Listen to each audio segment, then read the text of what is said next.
اعوذ باللہ من الشیطان الرجیم بسم اللہ الرحمن الرحیم والنازعات غرقا والناشطات نشطا۔ قسم ہے ان فرشتوں کی جو تشدد سے نکالتے ہیں روح نافرمانوں کی اور نرمی سے فرمانبرداروں کی یعنی بلیورز کی۔ نافرمانوں کو جان کنی کے ٹائم پہ بہت تکلیف ہوتی ہے، اس لیے کہ فرشتے بہت تشدد سے اور پرتشدد طریقے سے ان کی روح نکالتے ہیں یا قبض کرتے ہیں، اور فرمانبرداروں کی بہت نرمی سے یعنی ود ایز اینڈ جینٹلی۔ والسابحات سبحا فالسابقات سبقا۔ اور جو تیزی سے تیرتے پھرتے ہیں یعنی فرشتے سبقت کرتے ہیں، اللہ کا حکم ماننے میں ایک دوسرے سے آگے بڑھنے کی کوشش کرتے ہیں۔ یہی وجہ ہے کہ کچھ فرشتے اللہ کے ہاں بہت قدر و منزلت رکھتے ہیں، جیسے حضرت جبرائیل علیہ السلام۔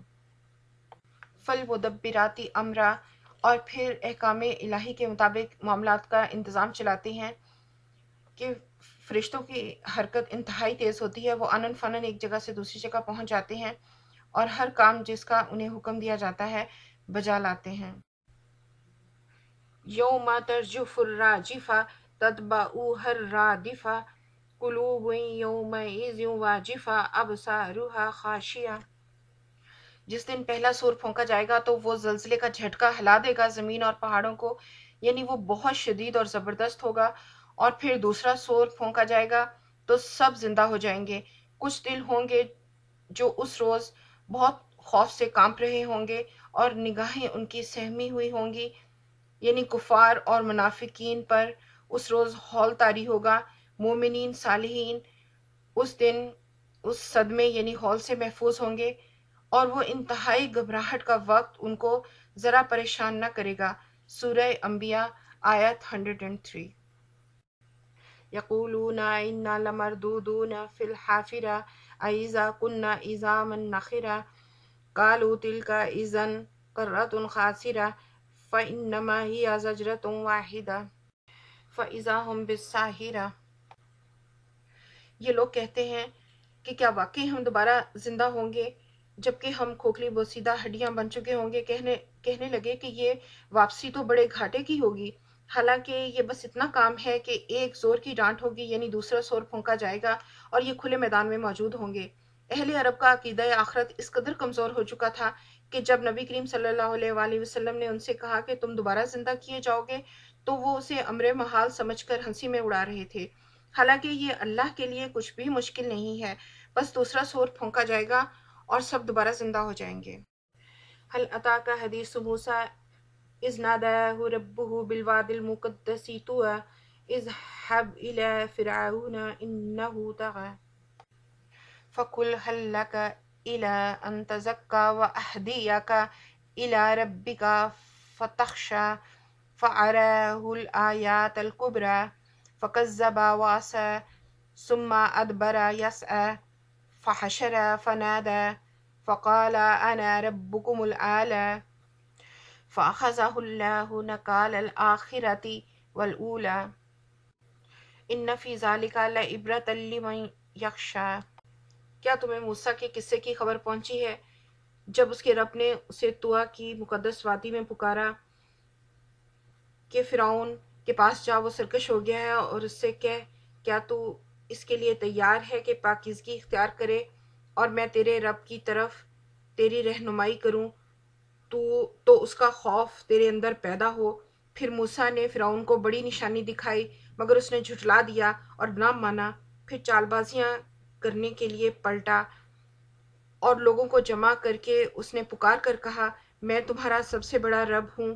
آخرکار اللہ نے اسے آخرت اور دنیا کے عذاب میں پکڑ لیا۔ در حقیقت اس میں بڑی عبرت ہے اس شخص کے لیے جو ڈرے، یعنی فرعون نے اللہ کی بالادستی کو ماننے سے انکار کیا تو اللہ نے دنیا میں اس کو نشان عبرت بنا دیا اور آخرت میں شدید عذاب کا حقدار۔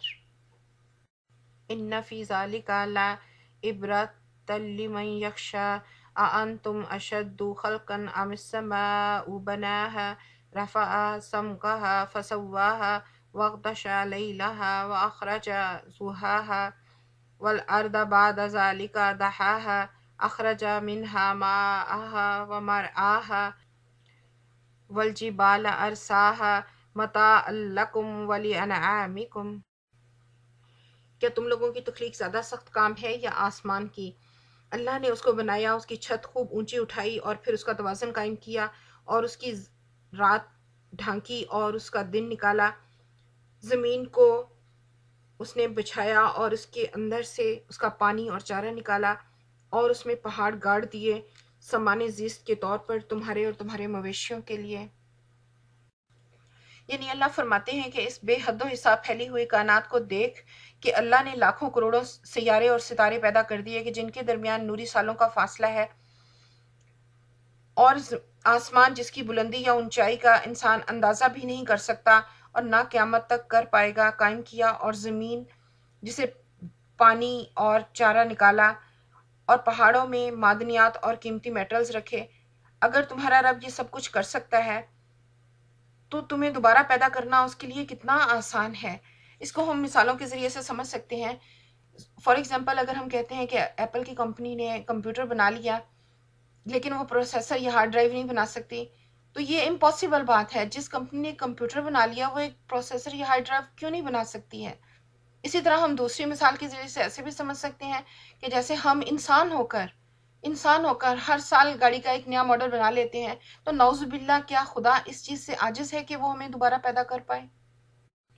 فَإِذَا جَاءَتِ الطَّامَّةُ الْكُبْرَى يَوْمَ يَتَذَكَّرُ الْإِنسَانُ مَا سَعَىٰ وَبُرِّزَتِ الْجَحِيمُ لِمَن يَرَىٰ فَأَمَّا مَن طَغَىٰ وَآثَرَ الْحَيَاةَ الدُّنْيَا فَإِنَّ الْجَحِيمَ هِيَ الْمَأْوَىٰ وَأَمَّا مَنْ خَافَ مَقَامَ رَبِّهِ وَنَهَى النَّفْسَ عَنِ الْهَوَىٰ فَإِنَّ الْجَنَّةَ هِيَ الْمَأْوَىٰ۔ پھر جب وہ عظیم ہنگامہ برپا ہوگا جس روز انسان اپنا سب کیا دھرا یاد کرے گا، اور ہر دیکھنے والے کے سامنے دوزخ کھول کر رکھ دی جائے گی، اور جس نے سرکشی کی تھی اور دنیا کی زندگی کو ترجیح دی تھی اس کا ٹھکانہ دوزخ ہے، اور جس نے اپنے رب کے سامنے کھڑے ہونے کا خوف کیا تھا اور نفس کو بری خواہشات سے باز رکھا تھا، جنت اس کا ٹھکانہ ہوگی۔ یعنی جن لوگوں نے بیڈ خواہشات نفس کی پیروی کی اور برے کام مرتے دم تک برے کاموں میں لگے رہے اور توبہ نہیں کی، ان کا ٹھکانہ دوزخ ہے، اور جن لوگوں نے اپنے آپ سے برائیوں کو دور کر لیا ان کا ٹھکانہ جنت ہے۔ يَسْأَلُونَكَ عَنِ السَّاعَةِ أَيَّانَ مُرْسَاهَا فِيمَا أَنْتَ مِنْ ذِكْرَاهَا إِلَىٰ رَبِّكَ مُنْتَهَاهَا إِنَّمَا أَنْتَ مُنْذِرُ مَن يَخْشَاهَا كَأَنَّهُمْ يَوْمَ يَرَوْنَهَا لَمْ يَلْبَثُوا إِلَّا عَشِيَّةً أَوْ ضُحَاهَا۔ یہ لوگ تم سے پوچھتے ہیں کہ وہ گھڑی کب آ کر ٹھہرے گی، تمہارا کیا کام کہ اس کا وقت بتاؤ، اس کا علم تو صرف اللہ پر ختم ہے، تم صرف خبردار کرنے والے ہو ہر اس شخص کو جو اس کا خوف کرے۔ جس روز یہ لوگ اسے دیکھ لیں گے تو انہیں یوں محسوس ہوگا کہ یہ دنیا میں بس ایک دن کے پچھلے پہر یا اگلے پہر تک ٹھہرے ہیں۔ یعنی قیامت کب آئے گی یہ صرف اللہ کو معلوم ہے، اور جب لوگ دوبارہ زندہ ہوں گے تو وہ دنیا کی زندگی کا خیال کریں گے تو انہیں ایسا محسوس ہوگا کہ وہ صرف اگلے پہر یا پچھلے پہر دنیا میں رہے۔ یعنی دنیا کی زندگی اتنی چھوٹی محسوس ہوگی، اور ہم اس چھوٹی سی زندگی میں اپنی منمانی کر کے اپنی ہمیشہ کی زندگی کو برباد کر لیتے ہیں۔ اس لیے اپنے نفس کی اور شیطان کی کبھی نہ مانو، صرف اپنے رب کی مانو۔